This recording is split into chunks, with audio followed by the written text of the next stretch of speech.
बिस्मिल्लाहिर्रहमानिर्रहीम, अस्सलाम वालेकुम। एनएस स्पोर्ट्स के साथ आपका मेज़बान शहजादा मोइन नाज़िर है। हम अपने प्रोग्राम में क्रिकेट, हॉकी, फुटबॉल और दीगर खेलों पर बात करते हैं और इसके साथ कोशिश करते हैं जो खेल ग्रास रूट लेवल पर खेले जाएं उसको अपने प्रोग्राम में डिस्कस करें।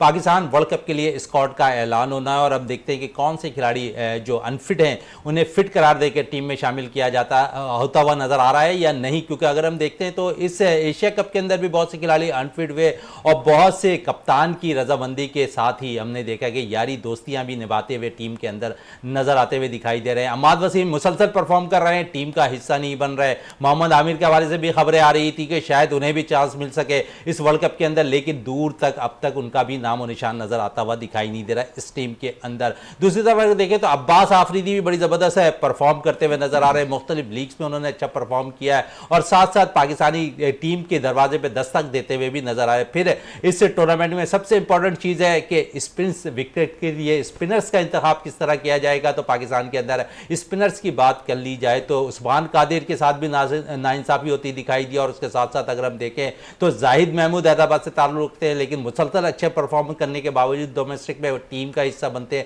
नजर नहीं। इसको कि इसकी वजह क्या है यह हम अपने प्रोग्राम में भी आज जानने की कोशिश करेंगे अपने एक्सपर्ट से भी, और उसके साथ साथ दीगर खेलों के हवाले से भी अपने प्रोग्राम में डिस्कस करेंगे। कायद आज़म ट्रॉफी भी जारी है, रीजनल ग्रेड 2 का टूर्नामेंट भी जारी है और साथ साथ अंडर 40 प्लस वर्ल्ड कप का भी आगाज होने वाला है पाकिस्तान के अंदर, जहां पर हम देखते हैं कि मुख्तलिफ टीमें पाकिस्तान पहुंचना शुरू हो गई है। बाकायदा तौर पर इसके पीर वाले दिन हम देखेंगे इसकी प्रेस कॉन्फ्रेंस भी होगी वर्ल्ड कप के हवाले से। इस हवाले से सबसे पहले हमारे साथी स्पोर्ट्स एनालिस्ट और हमारी विनिस टीम का हिस्सा रियाजुद्दीन साहब मौजूद हैं। उनके साथ साथ हमारे साथ स्टूडियो में मौजूद हैं ईमन रिजवान साहिबा, वो भी हमारे साथ मौजूद है आज के शो के अंदर। तो सबसे पहले रियाज साहब की तरफ चलते हैं। रियाज साहब, वर्ल्ड कप के लिए स्क्वाड का ऐलान होना है, अगर हम देखें तो बहुत सी चीज़ें हमने बहुत से इस पे देखा कि दोस्ती यारियां बड़ी निभाई गई। अम्माद बड़ी ज़बरदस्त परफॉर्म करते नजर आए, टीम में सेलेक्ट नहीं हुए। उस्मान कादिर अच्छी परफॉर्मेंस, जाहिद महमूद अच्छी परफॉर्मेंस।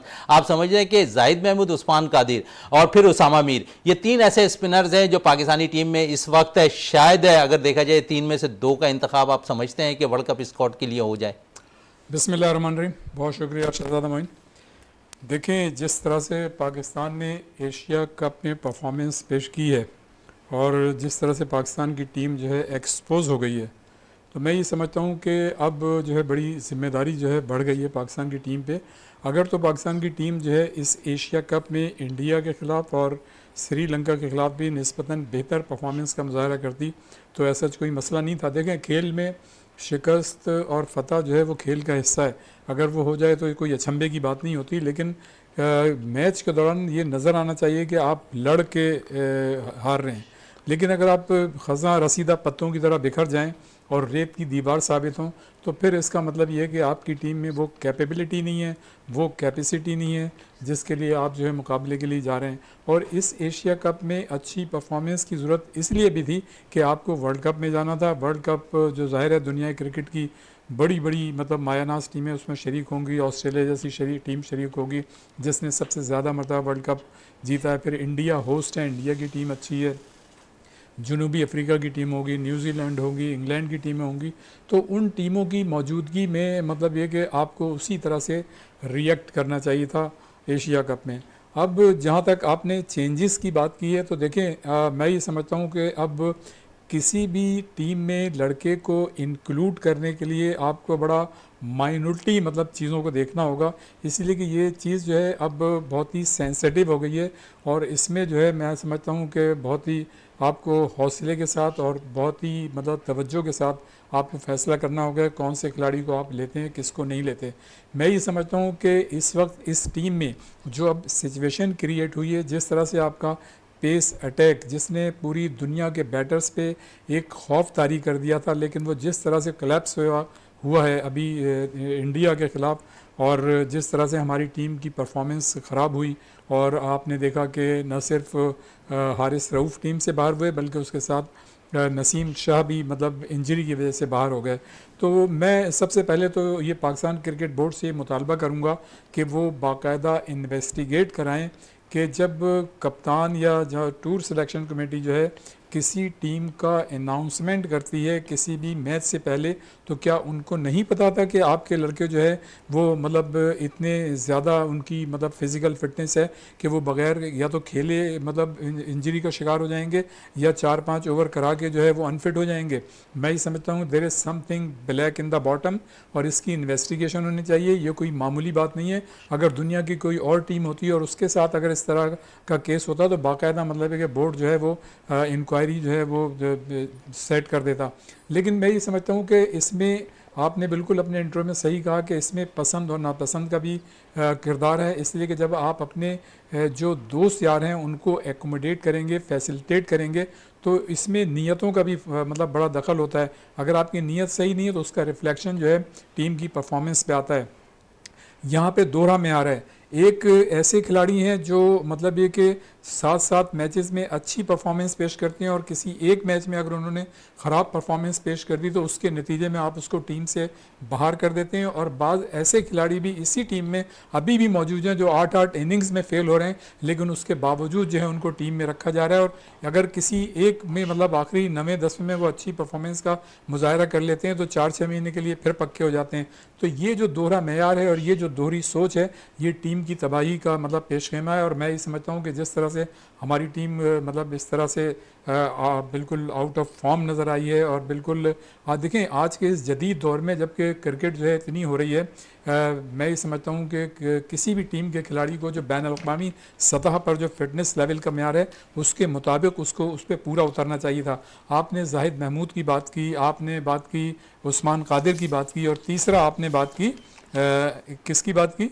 उस्मान कादिर हो गए, जाहिद महमूद हो गए, इस दो पे, और फिर उसामा मीर।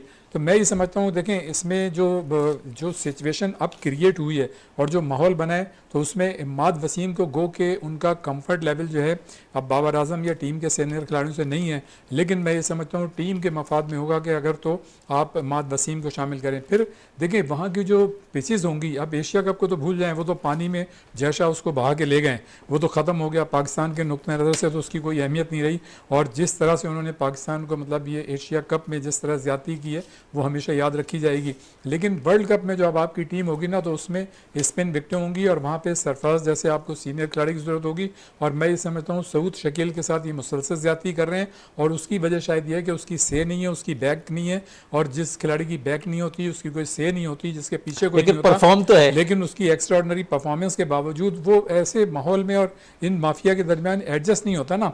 यहाँ तो ये कि जिसके पीछे कोई बैक होती है उस खिलाड़ी को लेना जो है वो ज़्यादा बिल्कुल उस खिलाड़ी को लेना आसान होता हुआ दिखाई देता है। इमन हमारे साथ मौजूद है। इमन, वर्ल्ड कप स्क्वाड का ऐलान होना है, आप क्या समझ रही हैं कि अब कितना टफ मुकाबला उसामा मीर और मोहम्मद नवाज के हो गया है?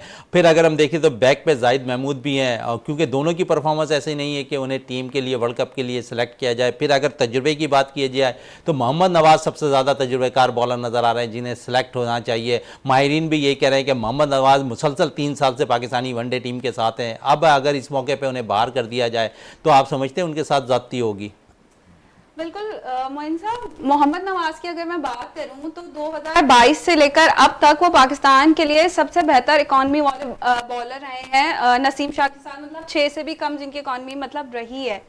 तो अगर वो विकेटलेस रहे भी, हमने देखा कि ऐसा अभी एशिया कप में नहीं कर पाए, लेकिन जो उनकी इकॉनमी रही थी वो सबसे बेहतर थी, इवन श्रीलंका के अगेंस्ट मैच में भी। और अब जो सिचुएशन है कि वर्ल्ड कप के 20 दिन से भी कम टाइम रह गया, उससे पहले अगर आप मेजर चेंजेस की तरफ जाएंगे तो आई डोंट थिंक सो कि it would be a wise decision. Major changing की बात कर रही है मोहम्मद नवाज, और फिर बड़ी अच्छी परफॉर्मेंस अभी लीग से भी हमने देखे अमाद करते हुए नजर आए और डोमेस्टिक में भी परफॉर्म कर रहे हैं। आप क्या समझ रही हैं कि अमाद को टीम में मुस्तकिल रुकन की हैसियत से जगह मिलती हुई दिखाई दे रही है 15 रुकनी स्क्वाड के अंदर वर्ल्ड कप के? मोइन साहब, अगर देखा जाए पॉलिटिक्स से टीम को हटाकर देखा जाए तो बेंच स्ट्रेंथ आपके ऑलराउंडर्स की, क्योंकि शादाब खान जो है बॉलिंग में परफॉर्म नहीं कर रहे। ठीक है, वो बैटिंग में थोड़ा बहुत कंपनसेट कर देते हैं, उन्होंने किया भी अफगानिस्तान सीरीज में अगर हम उनके देखा। उसके अलावा पीछे जो न्यूजीलैंड सीरीज हुई थी तो या नेदरलैंड के अगेंस्ट, ये जो 4 सीरीज शादाब खान के लिए बहुत बुरी साबित हुई हैं, और फिर एशिया कप भी। लेकिन जहां बात है क्योंकि इमाद वसीम आपके लिए एक हैंडी बैटर भी है और एक बॉलर की फॉर्म में, तो अच्छा कप्तान भी है। फिर वो कॉन्फ्लिक्ट वाली सिचुएशन आ जाएगी। बाबर और इमाद का जो भी इख्तलाफात हैं, आई थिंक टीम के लिए बेहतर ऑप्शन ये है कि इमाद को टीम में होना चाहिए। बिल्कुल टीम के लिए बेहतर ऑप्शन आप कह रही हैं कि अमाद भी टीम में होना चाहिए। फिर बड़ी बातें फ़खर जमान के हवाले से भी हो रही हैं, मुसलसल नाकाम नज़र आ रहे हैं फ़खर, तो उनके लिए क्या कहेंगी कि क्या अब जगह उनको खाली करनी पड़ेगी, अब्दुल्ला शफीक और इमामुल हक के साथ हम ओपन करने जाएँ? बिल्कुल, क्योंकि फ़खर ज़मान ठीक है, फ़खर ज़मान थर्ड हाईएस्ट रन स्कोरर हैं पाकिस्तान के लिए लास्ट साल से, और मोस्ट सेंचुरीज बाबर के बाद पाकिस्तान के लिए इस ईयर फ़खर ज़मान की है। लेकिन हम पास्ट परफॉर्मेंसेस पर बेस करके टीम नहीं सेलेक्ट कर सकते। मेगा इवेंट है, आपका बड़ी बड़ी टीम से मुकाबला है। अच्छा, अगर आप मेगा इवेंट कह रही हैं, मुसलसल 3 साल से यही टीम यकजा होकर खेलती हुई नजर आ रही है, आखिरी मोमेंट पे आप समझिए चेंजिंग होनी चाहिए। जो अनफिट है चलें, वो तो अनफिट होने की बिना पर टीम से बाहर हो जाएंगे, लेकिन जो मुसलसल फिट भी हैं और टीम के मुस्तकिल रुकन है, उन्हें इस मौके पर ड्रॉप करना कितना मुश्किल होगा सेलेक्टर्स के लिए? देखिए, फ़खर मुसलसल चैंपियंस ट्रॉफी से पाकिस्तान टीम के साथ हैं, उनके परफॉर्मेंसेस बड़ी बड़ी मेजर कंट्रीब्यूशन है। लेकिन इस मोमेंट पर हमने एशिया कप में भी देखा कि उनकी परफॉर्मेंस जो रही बुरी तरीके से फ्लॉप हुए, जितनी उनकी ज़रूरत थी।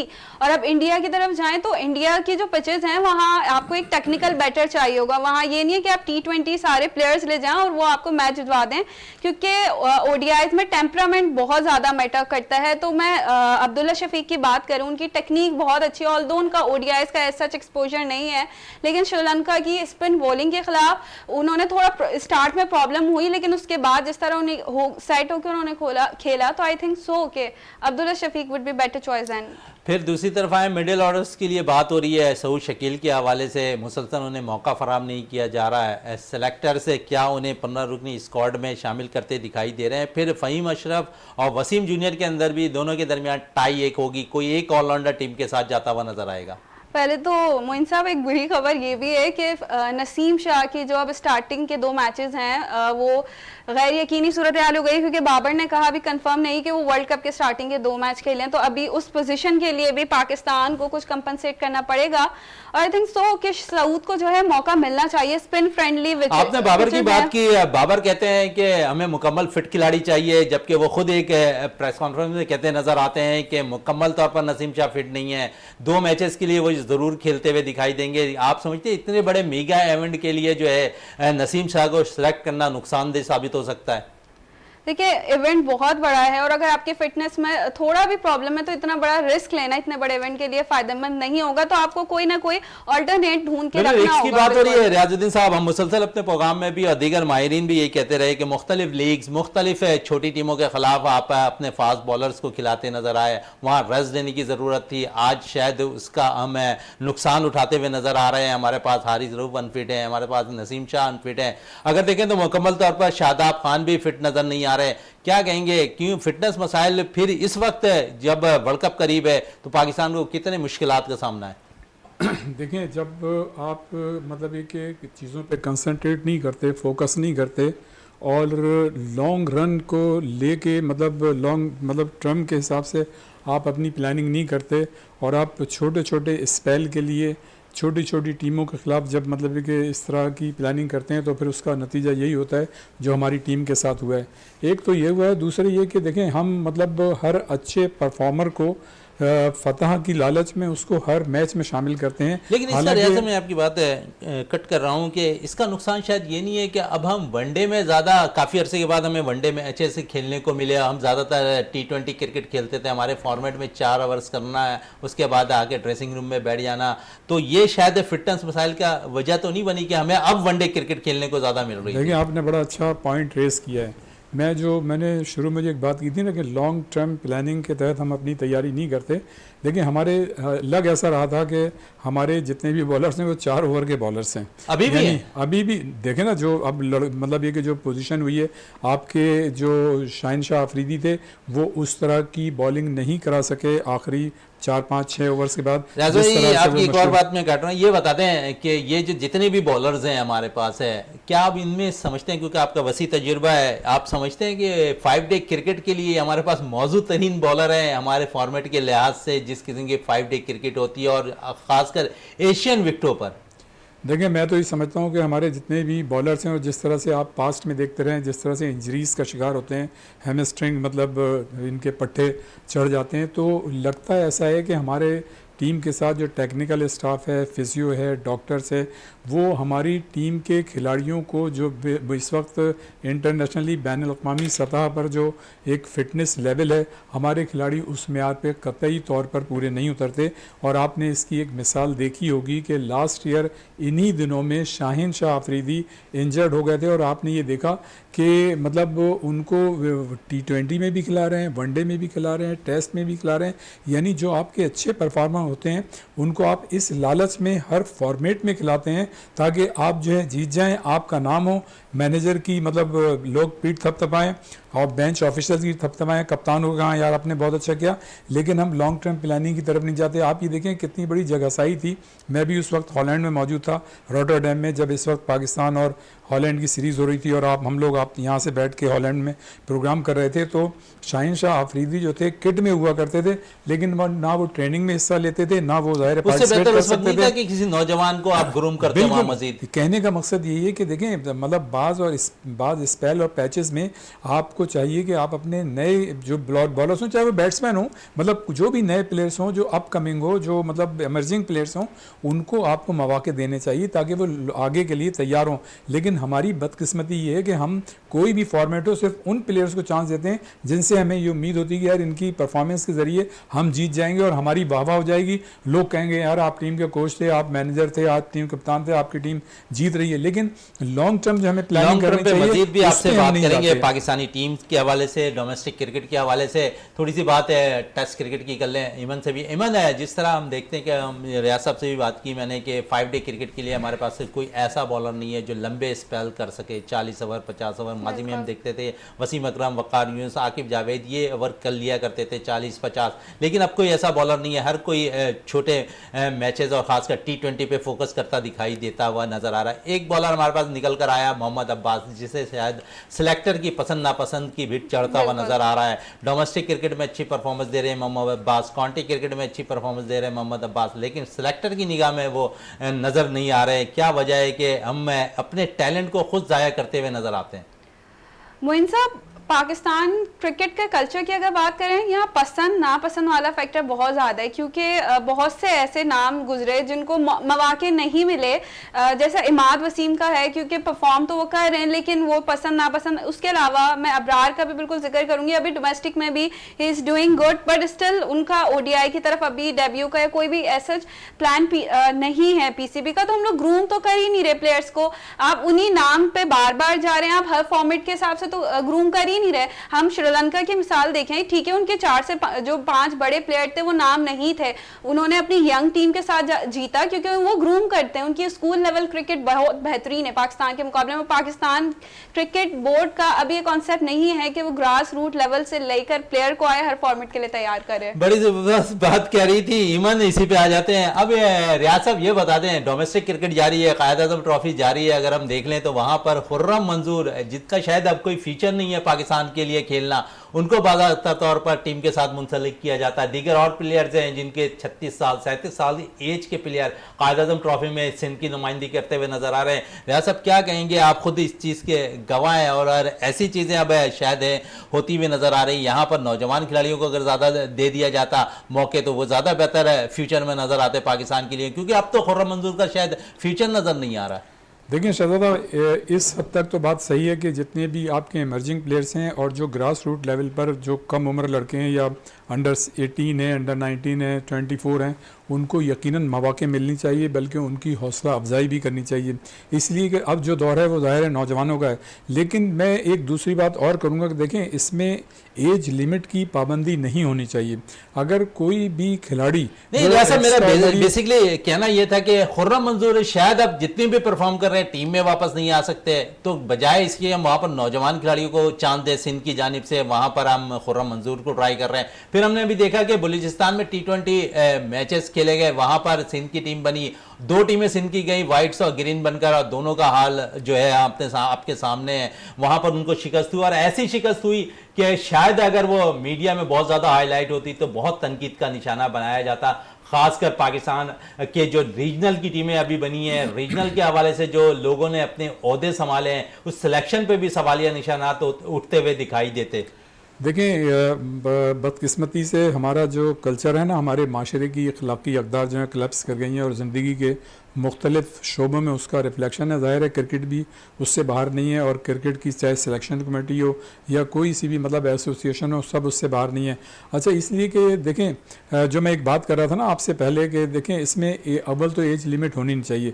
जो भी प्लेयर अगर अच्छी परफॉर्मेंस का मुजाहरा करता है तो उसको मौका मिलना चाहिए। चाहे उसकी फिटनेस सही हो या नहीं। फिटनेस तो देखें, फिटनेस पे तो कोई समझौता नहीं हो सकता, और अगर फिटनेस उसकी सही नहीं तो वो प्लेयर फिर परफॉर्म कर ही नहीं सकता। अगर वो अच्छा खेल रहा है, अगर वो खड़ा रह रहा है डेढ़ दिन खड़े होके, अगर वो सेंचुरी कर रहा है या 150 रन कर रहा है, तो इसका मतलब ये है कि उसकी फिटनेस सही है, तभी वो खेल रहा है। लेकिन हमारे यहाँ सिस्टम की खराबी है। हम जो है मतलब जो यंगस्टर्स हैं उनको इनकरेज नहीं करते। हमारा सिस्टम, आप जो खुर्रम मंजूर की मिसाल पेश कर रहे हैं, तो वो सिस्टम की खराबी की वजह से एडजस्ट हैं। अगर हमारा सिस्टम सही होता और जो प्लान करने वाले लोग हैं या प्लानिंग करने वाले लोग हैं जो फोर्सी कर सकते हैं, जिनका विजन जो है बड़ा होना चाहिए, जो बदकिस्मती से नहीं है, अगर वो इन चीज़ों को देखने की सलाहियत रखते तो यकीनन वो खुर्रम मंजूर जैसे खिलाड़ी गो के वे एक्स्ट्राऑर्डिनरी परफॉर्मेंस दे रहे हैं, लेकिन वो इस सिस्टम में एडजस्ट नहीं करते। तो हमें जो है सिस्टम को बेहतर बनाने की जरूरत चाहिए जाए कि हम खुर्रम मंजूर पे मतलब इसको मतलब उसका बर्डन डालें कि जी वो खेल रहा है, भाई उसको तो मौका मिल रहा है तो वो खेल रहा है, या फिर आप इस मिलेगा। चीज को समझ रहे हैं कि हमारे पास है जो है 5 डे क्रिकेट 4 डे क्रिकेट के लिए कराची से क्रिकेटर्स खत्म हो गए, क्योंकि असद शफीक और खुर्रम मंजूर की गिरदी घूमती हुई नजर आ रही है कराची की क्रिकेट। देखें, मैं समझता हूँ कि जब से पैटर्न्स ट्रॉफी और ख़ास तौर से कायद-ए-आज़म ट्रॉफ़ी पे हमने कंसंट्रेट करना छोड़ दिया और उस पे हमने तवज्जो देनी छोड़ दी, उसके बाद से देखें कि हमें जो है टेस्ट में और वनडे में खेलने वाले खिलाड़ी हमें नहीं मिल रहे। हम जो है PSL की बुनियाद पे जो लड़कों को टीम में लेके आ रहे हैं, हालांकि ये T20 फॉर्मेट है, और इस T20 फॉर्मेट में अगर कोई आउटस्टैंडिंग परफॉर्मेंस पेश करता है तो उसको हमें T20 में जगह देनी चाहिए। लेकिन हम उस T20 या PSL की अच्छी परफॉर्मेंस की बेस पे हम वनडे और मतलब आप टेस्ट की टीमें सिलेक्ट कर रहे हैं, तो देखें ये फॉर द टाइम बीइंग तो कोई खिलाड़ी अच्छी परफॉर्मेंस पेश कर सकता है छोटी मतलब कम अरसे के लिए या थोड़ी सी देर के लिए, लेकिन लॉन्ग रन में वो खिलाड़ी जो है एडजस्ट नहीं हो सकता। और आपने देखा कि जो मतलब इस शिराजा हमारा बिखरा है एशिया कप में इंडिया के सामने हम जो एक्सपोज हुए, उसकी वजह ये थी कि हमें तो अब ये महसूस हो रहा है कि हमारे ये जो बॉलर्स है 4 ओवर्स के बॉलर्स है, अगर ये 6, 7, 8वां ओवर कराएंगे तो ये नहीं करा सकते। और हमने इसको देखा, देखें नेपाल के खिलाफ जीतना या अफगानिस्तान के खिलाफ जीतना या बांग्लादेश के खिलाफ जीतना वर्ल्ड कप की तैयारी के लिए कोई चीज़ मायने नहीं रखती। वहाँ तो ऑस्ट्रेलिया, इंग्लैंड, वेस्ट इंडीज़ और मतलब जनूबी अफ्रीका और ख़ुद इंडिया जिसके मुल्क में ये हो रहा है, जिसने मतलब अपनी मेज़बानी में एक टूर्नामेंट हालांकि जीत चुके हैं वो, और जितनी भी आप ये देखें ना इंडिया के मुतालिक ये मशहूर है कि वो घर के शेर हैं, मतलब ज़्यादातर सीरीज़ या ज़्यादातर मैचेस उन्होंने जो है अपने मुल्क में जीती हैं और एक वर्ल्ड कप भी उन्होंने अपने मुल्क में जीता है।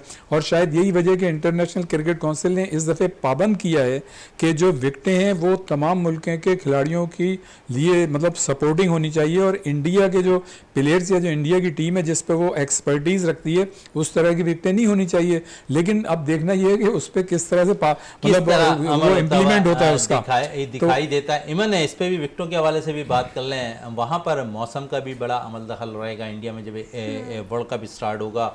फिर हम देखेंगे विकटें हमेशा इंडिया पर हमने देखा कि स्पिनर्स को बड़ा सूट करती दिखाई दे, लेकिन इस वक्त अगर हम देखें तो इंडिया जिस तरह रियाज साहब कह रहे हैं कि हर कोई कहता है कि इंडिया घर के शेर हैं, वहाँ हर टीम को बआसानी शिकस्त दे देते हैं, तो अब इस वक्त इंडिया की टीम अगर देखें तो उनका फास्ट बॉलिंग अटैक बड़ा मजबूत दिखाई देता है।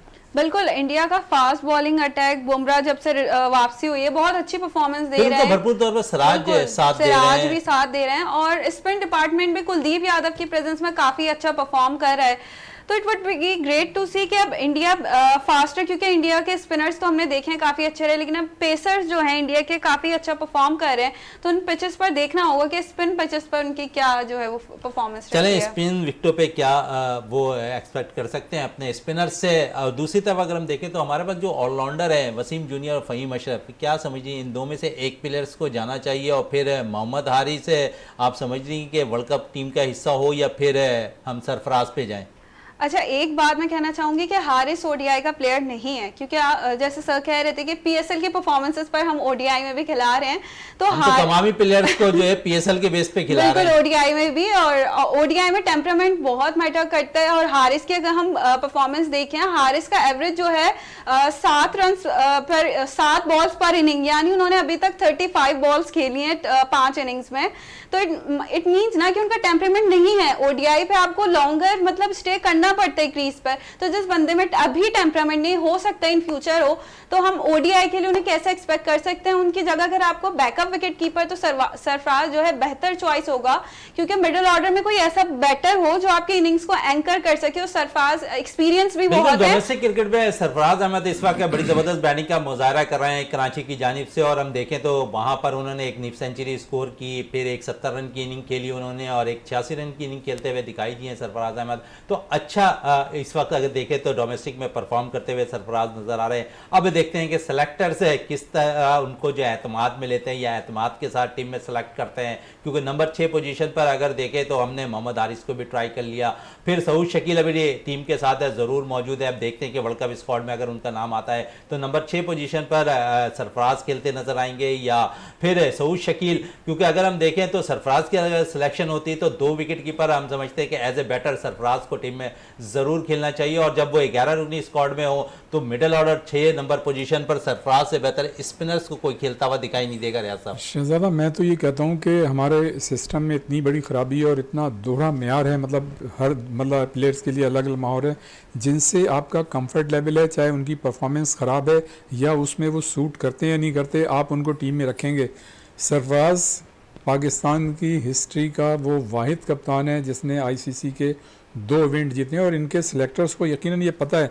लेकिन आपको याद है कि एक ज़माने में जब वक़ार यूनुस और मिसबाह उल हक जब टीम के मतलब कोच और वो हुआ करते थे, तो वो सरफराज को नहीं खिलाया करते थे। सरफराज ने देखें अंडर 19 का वर्ल्ड कप अपनी कप्तानी में जीता है, फिर 2017 की चैंपियंस ट्रॉफी, जिस अंदाज से सीरीज पाकिस्तान को नाम कराई है मतलब सीरीज उन्होंने जीती, जिस अंदाज से मतलब है कि वो खेले थे। और 2017 का जो मतलब चैंपियंस ट्रॉफी का फाइनल इंडिया के साथ हुआ था, ओवल में हुआ था, इत्तेफाक से मैं भी वहाँ मौजूद था। फ़खर ने बड़ी अच्छी परफॉर्मेंस का मुजाहरा किया था, और माइन्यूटली मैंने मतलब वहाँ पे ऑब्जर्व किया था कि हमारी पूरी टीम की परफॉर्मेंस एक्स्ट्रा ऑर्डिनरी थी, लेकिन सरफराज जिस तरह से मेच्योर मतलब वो नज़र आ रहे थे वहाँ पे, और जाहिर उन्होंने आईसीसी चैंपियंस ट्रॉफी जीती। तो मतलब एक ऐसे प्लेयर को जो आप खुद कह रहे हैं कि 11 मतलब कंटिन्यू उसने मतलब सीरीज आपको जिताई हैं, और एक मतलब ऐसे खिलाड़ी को जिसकी परफॉर्मेंस एक्स्ट्रा ऑर्डिनरी हो, सिर्फ एक जमाई लेने पर जो है आपने उसको जो है तीनों फॉर्मेट से बकलम मतलब जुम्बिश जो है बाहर कर दिया।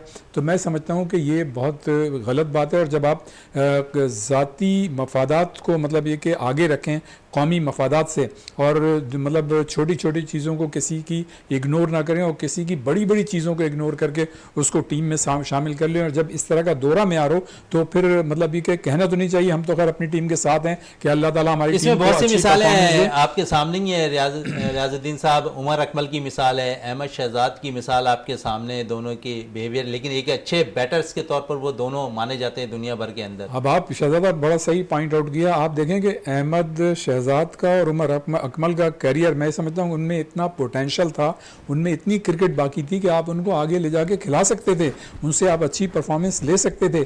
लेकिन हमारे यहाँ जो है मिस मैनेजमेंट ऐसी है। देखें, जिस ज़माने में आप उनको कंट्रोल कर सकते थे उस ज़माने में आपने उनको कंट्रोल नहीं किया, और जब वो बिल्कुल हाथ से निकल गए तो उस वक्त फिर आपने उन पर पाबंदी लगा दी। हर खिलाड़ी जो टीम का है उसका अलग मिजाज होता है, जैसे एक घर में मुख्तलिफ बच्चे होते हैं, मुख्तलिफ उनकी सोच होती है, इसी तरह टीम में भी मतलब ऐसे ही होता है। और जो कोचेज़ होते हैं या मैनेजर होते हैं वो पेरेंट्स का दर्जा रखते हैं। अगर आप किसी से बाइस हो गए तो फिर आप कोच नहीं है टीम के, आप जो है सिलेक्टर नहीं है, आप मैनेजर नहीं है। अगर आप किसी खिलाड़ी के साथ ज़्यादती करेंगे, तो मैं समझता हूँ कि अहमद शहजाद के साथ इन्होंने ज़्यादती की, उमर अकमल के साथ ज़्यादती की।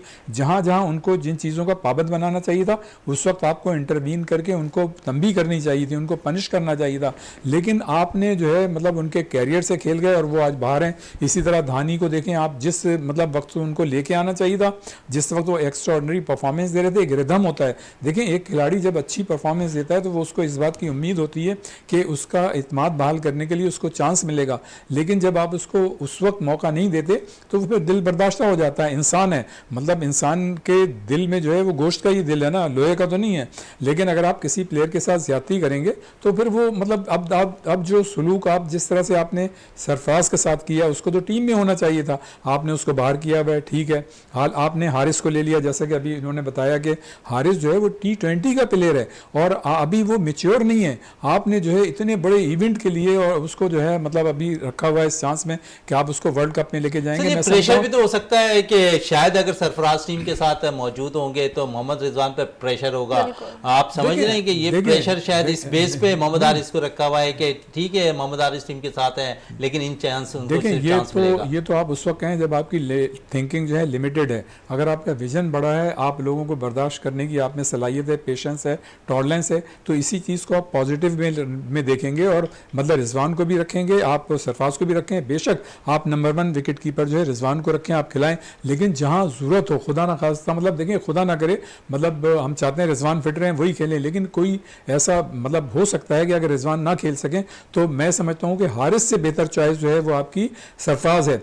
और जिस तरह से आप सऊद के साथ ज्यादती कर रहे हैं, देखें बिल्कुल रियाज साहब इस पर मजीद भी आपसे जवाब लेंगे। नौजवान विकेट कीपर से मजीद और भी उस हवाले से भी हम अपने प्रोग्राम में बात करेंगे कि उन्हें क्यों नहीं चांस मिलता दिखाई दे रहा है। इस वक्त ब्रेक के लिए कहा जा रहा है, ब्रेक से वापस आते हैं तो गुफ्तगू को मजीद जारी रखते हैं।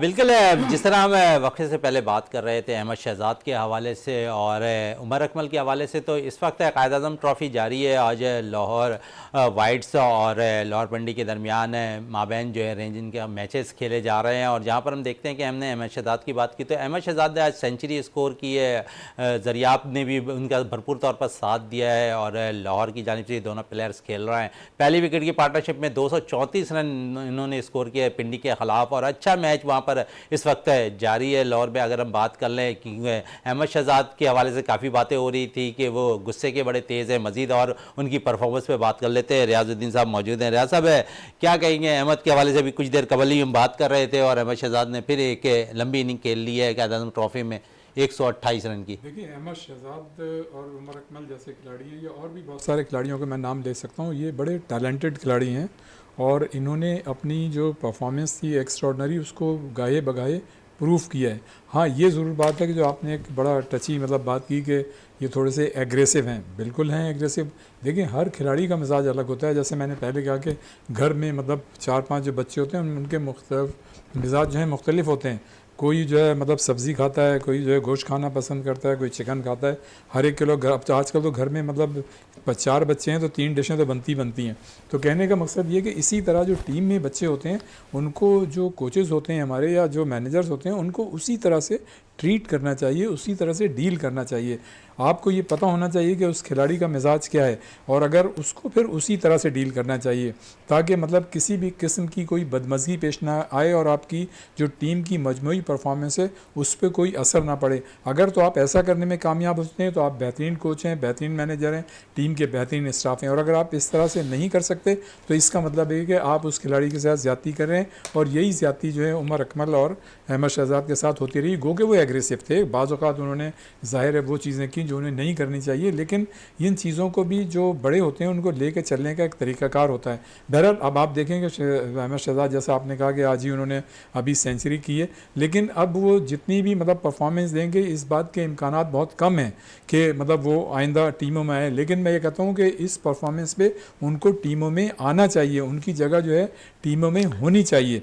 और अगर इस तरह से आप देखें जब भी कोई खिलाड़ी अच्छी परफॉर्मेंस पेश करता है उसको जो भी नेक्स्ट सीरीज़ होती है कम से कम उसको मौका ज़रूर मिलना चाहिए। इस पे मजीद है इमन से भी बात कर लेते हैं, अहमद शहजाद, उमर अकमल के हवाले से। और फिर अगर देखें तो इस टीम के अंदर अगर हम देखें तो अम्माद वसीम बड़े जज्बाती हो जाते हैं, उस हवाले से भी बात करेंगे इमन से। इमन क्या कहेंगे इससे मौजूदा टीम के अंदर अगर देखें तो गो के हमें अम्माद वसीम जो है इस वक्त टीम को ज्वाइन नहीं किया हुआ है। ओवरऑल अगर देखें तो उनकी भी परफॉर्मेंस ऐसी ग्राउंड्स के अंदर नज़र आती है कि बहुत ज़्यादा जज्बाती होते हुए दिखाई देते हैं। फ्यूचर की अगर हम जिस तरह बात कर लें, माजी में जिस तरह उमर अकमल और अहमद शहजाद के हवाले से बात हो रही है, तो आप समझ रही कि कोई गाइड करने वाला ज़रूर हो इनको, क्या कि वो लंबी बारी खेल सकें, क्योंकि हमने देखा कि हमेशा प्रॉब्लम्स आई है अहमद शहजाद के ऊपर और उमर अकमल के हवाले से। बिल्कुल शहजादा मोइन साहब, मैं बात करूं पाकिस्तान में जो एक कल्चर बना हुआ है, ईगो वाला फैक्टर बहुत ज़्यादा है कि यहाँ प्लेयर्स को according to their mentality deal नहीं किया जाता। क्योंकि हम इंडिया में भी देखते हैं, ऑस्ट्रेलिया में, इंडिया में विराट कोहली को अग्रेसिव कंसीडर किया जाता था लेकिन उनकी मैनेजमेंट उसी हिसाब से डील करती है। लेकिन पाकिस्तान की बात आती है तो बहुत से प्लेयर्स का जो करियर है इसी वजह से तबाह हो जाता है कि मैनेजमेंट उन्हें प्रॉपरली डील नहीं करती। अहमद शहजाद की बात करें या उमर अकमल की, स्पेशली अहमद शहजाद 2009 में जब वो आए T20 वर्ल्ड कप में, तो उनकी परफॉर्म वो बड़े एग्रेसिव ओपनर थे, अच्छे ओपनर थे, लेकिन समहाउ जो उनका बिहेवियर का मसला आया, जो भी बोर्ड के साथ मसाइल रहे। इसी तरह उमर अकमल की भी बात करें कि वो आपके लिए एज अ बेहतरीन फिनिशर थे, लेकिन वही बात के मैनेजमेंट को, प्लेयर्स को डील करना नहीं आता। इसी तरीका कई प्लेयर्स हमने ज़ाया किए। फवाद आलम को आप देख लें, उस बंदे के, वो one of the best player था टेस्ट का, 10 साल ज़ाया किए, उसको चांस नहीं मिला।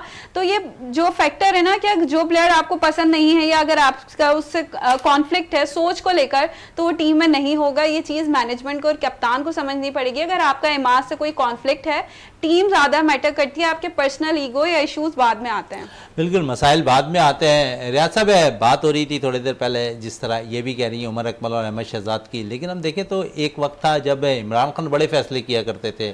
उनके दौर में शायद कोई ऐसा प्लान निकल कर सामने नहीं आता था कि वो ग्राउंड्स के अंदर कुछ ऐसी इस किस्म की हरकत करी है। ड्रेसिंग रूम में हमने देखा माजी में बहुत से, इकबाल कासिम की आपके सामने, कासिम उमर की मिसाल आपके सामने, इमरान खान के साथ जो वाक़या पेश हुआ, क्या कहेंगे कि अब उस ट्रम्प पे हमें चलना चाहिए या फिर ऐसे ही चलते रहना चाहिए हमें सिलसिला?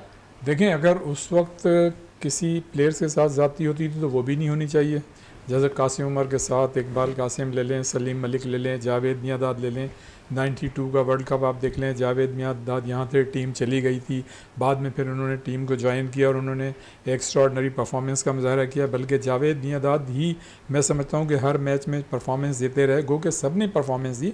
खुद इंजमामुल हक की परफॉर्मेंस बहुत अच्छी थी और भी दूसरे सारे खिलाड़ियों की, चाहे आप रमीज़ राजा ले लें। चले इंजमाम की बात निकल आई, थोड़ी सी इंजमाम के हवाले से बात कर लें, क्या कहेंगे इंजमाम के हवाले से? देखिए, इमरान अपने इंजमामुल हक का तो 7 अगस्त को जो मतलब ये तय हुआ था कि वो सिलेक्शन कमेटी में शामिल थे, लेकिन उनकी जो है बदमज़गी तो मैं नहीं कहूँगा, वो खुश नहीं थे, नाराज़ होते हैं ना, रूठे हुए जैसे होते हैं, तो वो पाकिस्तान क्रिकेट बोर्ड से थोड़े से रूठ गए थे कि जी मैंने मतलब ये उस टीम में शामिल था जैसे अफ़गानिस्तान की टीम के ख़िलाफ़ जो सिलेक्शन हुआ था, लेकिन उनका मुआहदा जो था उस वक्त तक साइन नहीं हुआ था और फिर ये कि पैसे भी तय नहीं हुए थे।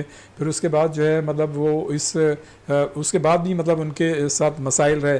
फिर उन्होंने मतलब ये कहा कि वो जो है अपना जो टीमें हैं, जो उनका मुआहदा था 20 लाख रुपए का, वो होना चाहिए। और साथ साथ उन्होंने बड़ी अहम बात की कि ये जो हम NOC देते हैं उसमें पूरी जो मतलब इख्तियार है वो उनके पास होना चाहिए, जबकि पाकिस्तान क्रिकेट बोर्ड ये चाहता था कि ये इख्तियार जो है किसी एक के पास ना रहे और वो जो है 1 या 2 लोगों के पास हो और वो 2-3 आदमी मिलकर फैसला करें कि आया हम मतलब इस लड़के को बाहर खेलने के लिए NOC दें या नहीं दें। तो उसमें भी वो रूठ गए थे। बहरहाल लेके अब जो है मामला जो है सही है, लेकिन इंजमामुल हक नो डाउट बहुत अच्छे प्लेयर थे, उन्होंने पाकिस्तान के लिए बड़े कारनामे अंजाम दिए, लेकिन ये कि वो भी काफ़ी अरसे से मतलब टीम के साथ बाज़ स्पेल पैचेस में देख रहे हैं वो आ ही रहे हैं। मेरे ख्याल से उन्हें भी चाहिए कि मतलब किसी नए मतलब जो साबित प्लेयर्स हैं उन्हें मौका देना चाहिए, इसलिए कि जब जब वो रहें वो भी कंट्रोवर्सी का मतलब शिकार रहें और उनके हवाले से भी बाज़ खिलाड़ियों के साथ जो है उनके दौर में ज़्यादती होती रही है।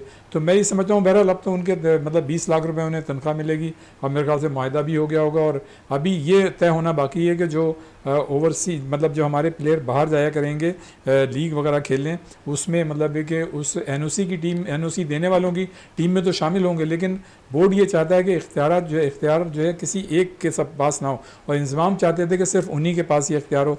तो वो तो एक तो मेरे ख्याल से वो होगा नहीं, दूसरे कि अब तो पाकिस्तान क्रिकेट बोर्ड ने ये तय कर लिया है कि वो सारे प्लेयर्स जो कॉन्ट्रैक्ट में हैं पाकिस्तान क्रिकेट बोर्ड के साथ, सेंट्रल मतलब ये कॉन्ट्रैक्ट में हैं, उनको सिर्फ एक साल में सिर्फ एक ही लीग बाहर खेलने की इजाज़त मिलेगी। इसलिए कि अब जो जिस तरह से खिलाड़ी जो हैं अनफिट हो रहे हैं, मतलब हर जगह लीग खेलने जा रहे हैं और 2-3 लीग तो खेलते ही हैं, तो उसमें तो मतलब आप अंदाज़ा ही नहीं लगा सकते कि उनकी फ़िटनेस का लेवल क्या है, वो अपने साथ क्या सलूक कर रहे हैं। तो अब जो है उन्होंने उसको कंट्रोल करने के लिए पाकिस्तान क्रिकेट बोर्ड ने ये किया है कि सिर्फ आप अवे जो है जब भी कोई लीग होगी तो वो सिर्फ आप एक ही सिर्फ वही लीग खेलते हुए दिखाई देंगे। इवन बात हो रही है खासकर मशवरात की, तो अगर हम देखें तो इस वक्त पाकिस्तान क्रिकेट बोर्ड के सरबराह ज़का अशरफ साहब ने जो है साबका क्रिकेटर्स को जो है मदऊ कर लिया है कि तजवीज़ दें कि वर्ल्ड कप के लिए कौन सा स्क्वाड जाना चाहिए। वहाँ की विकेटों के लिहाज से उन्होंने साबका क्रिकेटर से राय मालूम की है कि, और बाकायदा तौर पर उन्होंने एक मीटिंग अरेंज की है। क्या कहेंगे इस मौके पे एक अच्छा फैसला है क्रिकेट बोर्ड के सरबराह का? बिल्कुल बेहतरीन फैसला। मैं ज़का अशरफ साहब का कहूँगी कि एक बेहतरीन स्टेप है कि जो आपके प्लेयर्स जो ऑलरेडी इंडिया में भी खेला है और वो खेल चुके हैं इन टीम के खिलाफ, तो उनका एक्सपीरियंस जो है पाकिस्तान टीम के लिए सूदमंद होगा, क्योंकि पाकिस्तान टीम के अगर डायरेक्टर की बात करें वो यहाँ मौजूद नहीं होते टीम के साथ, वो अपनी डेप्शाह में वहाँ मौजूद हैं। तो सीनियर प्लेयर्स की जो एक्सपीरियंसेस है उससे बेहतर फ़ायदा होगा टीम को। तो बिल्कुल फ़ायदा होगा। इस पर रियाज साहब से भी बात कर लें। रियाज साहब क्या कहेंगे साबका क्रिकेटर्स के हवाले से जो मदऊ किया है सरबराह ज़का अशरफ साहब ने? किसी से मुलाकात करने में तो कोई हर्ज नहीं है, अगर सब मिल के चाय का एक कप पीते हैं या खाना खाते हैं तो इसमें तो कोई ऐसी बात नहीं, लेकिन आपको अपना तरीक़ाकार ऐसा लेके चलना चाहिए कि आपको इमरजेंसी में किसी को मतलब इकट्ठा करने की ज़रूरत नहीं पड़े। भाई इकट्ठा करने की तो ज़रूरत अब पड़ी है ना कि आप पे एक आफत आ गई है, तो मतलब इस चीज़ को आप अवॉइड करें ना, आप अपना सिस्टम सही करें ना। लेकिन हमारे यहाँ एक माइंड सेट है वो जो है मतलब हर दौर में और हर तरीक़ाकार में आप दें उसकी इन्वॉल्वमेंट जो है आप देखते हैं, और उससे जो है चीज़ें अच्छी होने के बजाय चीज़ें ख़राब होती हैं। अगर तो मतलब यही सारा तरीक़ाकार सही चलता रहता, हम निस्बतन देखें हारने में कोई बुराई नहीं है, जब 2 टीमें मैदान में उतरती हैं तो एक टीम हारती है एक जीतती है, लेकिन जिस तरह से आप मतलब कि इंडिया के ख़िलाफ़ आप हमेशा हार जाते हैं, आपकी परफॉर्मेंस जो हम कहते हैं हमारी परफॉर्मेंस में मतलब इस कंसिस्टेंसी नहीं है, हमेशा से अनप्रेडिक्टेबल रही है। और बड़ी टीमें और बड़े प्लेयर्स वो होते हैं जब आप मतलब प्रेशर सिचुएशन में हो, जब आप करंट सिचुएशन में हो, तो उस वक्त आपको अपनी चीज़ों को मैनेज करने की सलाहियत होनी चाहिए। और साइंस भी यही है, समझदारी भी यही है, अक्ल भी यही है, और उसका सबूत भी हमें इसी सूरत में देना चाहिए। लेकिन उस वक्त हमारे यही पीसीबी के चेयरमैन, खैर ज़का अशरफ साहब तो अब आएँ, लेकिन उस वक्त ये सारे बड़े लोग कहाँ होते हैं? ठीक है, अगर सबको बुला रहे हैं बैठा रहे हैं तो ठीक है, अच्छी बात है, मतलब वो उनसे पूछेंगे भाई क्या करें क्या नहीं करें, वो चाहे कुछ भी कर लें, कुछ भी बातें कर लें, टीम ने जो परफॉर्मेंस देनी है ना अपनी वो उसी तरह से देगी। हमारी दुआएं हमारी टीम के साथ हैं कि अल्लाह ताला जो है मतलब ख़ास तौर से इंडिया के खिलाफ यार हारो, लेकिन खेल के हारो ना, नज़र तो आए कि आप लड़के हारे हैं, मतलब आप जो है बिल्कुल रेत की। क्योंकि रियाज साहब जिस पे आप बात करें इंडिया के मैच पे, अगर हम देखें तो मुसलसल हमारे बैटर से परफॉर्म करते नज़र आ रहे, कोई एक ऐसा बैटर से विकेट पर खड़ा नहीं हो सका जिसने जो है रन करने की कोशिश की, सिवाय फ़खर जमान के जिन्होंने 27 रन स्कोर किए, उनको भी काफ़ी मुश्किलात का सामना करना पड़ रहा था रन करने के लिए। तो क्या समझे जो मुसलसल 2-2.5 साल से टीम के साथ मुंसलिक है, अच्छे और अगर हम देखें तो अच्छी विकेटों पे भी खेलते आए, और फिर जहां पर एशियन विकेटों में इन्हें मौका फराहम किया गया वहां पर भी छोटी टीमों के खिलाफ बड़े रन स्कोर किए इन्होंने थे। जब अच्छी टीम आपके सामने पड़ी जहां पर ball in swing out swing होता हुआ दिखाई दिया, वही सूरत हाल रही जैसे हम न्यूजीलैंड या जनूबी अफ्रीका या वेस्ट इंडीज़ के पिचेस पे हमारे साथ होता है। शहजाद देखें प्रोफेशनल मतलब एक्सपर्टीज़ आपकी अपनी जगह है, आप मेहनत करते हैं, आपका जो ट्रेनिंग स्टाफ है आपको ट्रेनिंग कराता है, आप कंसंट्रेट करते हैं, फोकस करते हैं, ये सारी अपनी जगह है। लेकिन बीइंग ए मुसलमान हमारा ये ईमान है कि अगर आपकी नीयत साफ़ होगी तो उसका रिफ्लेक्शन आपकी मतलब चीज़ों पे भी आएगा, आपकी परफॉर्मेंस पे भी आएगा। लेकिन अगर आपकी नीयत ख़राब होगी कि एक प्लेयर 8 मैचेस में फेल हो रहा है, लेकिन आप इंतज़ार कर रहे हैं यार किसी एक मैच में अच्छा खेल जाए तो 1 साल के लिए और पक्का कर दूँ, और सऊद शकील जो 9 मैचेस में आपको बेहतरीन परफॉर्मेंस दे रहा है, अगर एक मैच में आपने उन्हें चांस दिया और 7 रन बनाए तो आपने उसको बिल्कुल ही बैठा के रख दिया।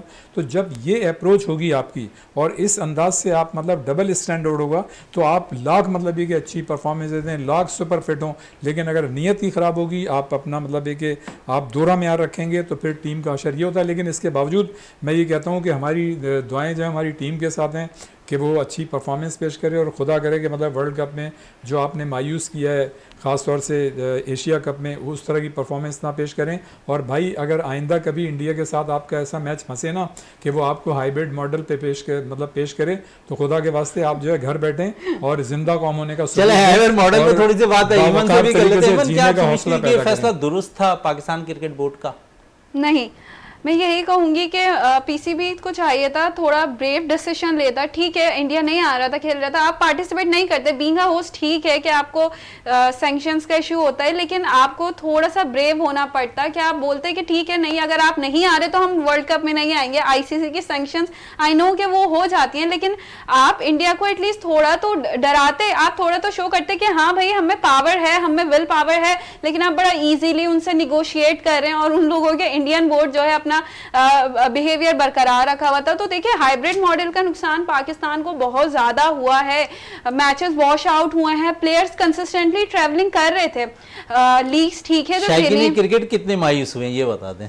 बहुत ज्यादा पाकिस्तानी प्लेयर्स अच्छे मुकाबले एक्सपेक्ट कर रहे थे, पाकिस्तानी फैंस जो है बहुत ज्यादा एक्सपेक्ट कर रहे थे, लेकिन सब बारिश बहा गई। देखिए मैं सब- जी। इनकी बात को आगे बढ़ाऊंगा। देखें, दुनिया यहाँ ख़त्म नहीं हो रही, क़यामत नहीं आ रही। अगर आप एक दफ़े नहीं जाते ना, स्टैंड लेते, मतलब दुनिया में बावकार अंदाज से जीने का सलीका सीखें ना यार। आप इज़्ज़त और वक़ार के साथ जिएंगे तो लोग फिर आपकी इज़्ज़त करेंगे। अगर आप इसी तरह से बेचैनी में और खुशामदी में हाइब्रिड मॉडल पेश करके इसको बारिश में बहा ले जाएंगे तो दुनिया आपकी इज़्ज़त नहीं करेगी दुनिया और आइंदा बिल्कुल भी इज्जत stand करती हुई नहीं कर नजर सकेगी। नहीं आएगी। हमें मजबूत होना पड़ेगा अपने इरादों पर, अपनी बातों पर, और मजबूत पाकिस्तान क्रिकेट बोर्ड उस वक्त हो सकती है जब कोई पाकिस्तानी सरबराह जो है आईसीसी का मेंबर के तौर पर काम करता हुआ दिखाई दे। ईमन, आपका बहुत शुक्रिया। रियाजुद्दीन साहब, आपका बहुत बहुत शुक्रिया। प्रोग्राम का अख्तिताम करते हैं इस दुआ के साथ कि पाकिस्तान में खेल और खिलाड़ी तरक्की करते रहें और पाकिस्तान का सब्ज़ लाली परचम दुनिया भर रोशन रहे। इसी के साथ अपने मेज़बान शहज़ादा मोइन को इजाज़त दें। पाकिस्तान जिंदाबाद।